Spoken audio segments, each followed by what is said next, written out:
the location, and then if you want a particular product, you can see if the product is actually in inventory in that particular store, which helps drive you to that. There's an app called Bionic Eye, and so let's say you're in New York City, and you want to figure out, oh, I want Starbucks before I go to this meeting, and there's all these buildings, but you can't see what's inside, and there's generally businesses inside.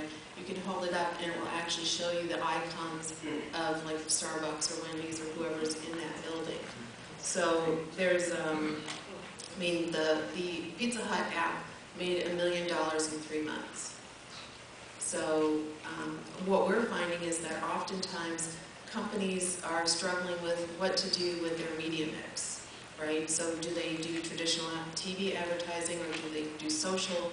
And what we're recommending is all of it, right? But that kind of can feel like a fire hose. And then the question becomes, where does the money come from?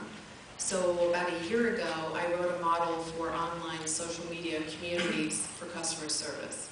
And I was talking to MyFICO, which is the company that you can call and ask what products to order to fix your credit score. And they're government regulated, so they couldn't really advise you, right?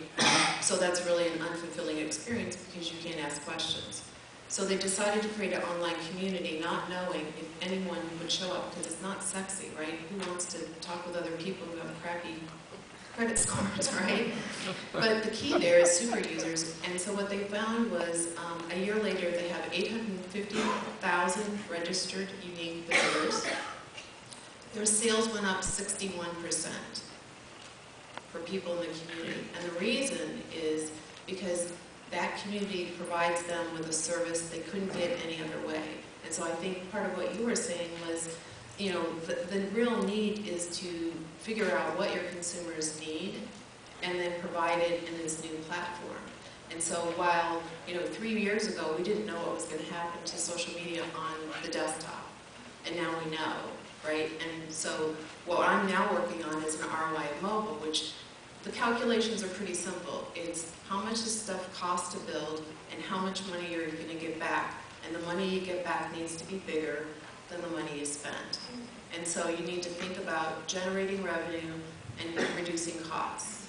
And so when you start to break it down into those buckets, then the question of do we do all of this becomes a lot easier. And I guess maybe that's why it's good to have a rocket scientist in this field. Because to me, that's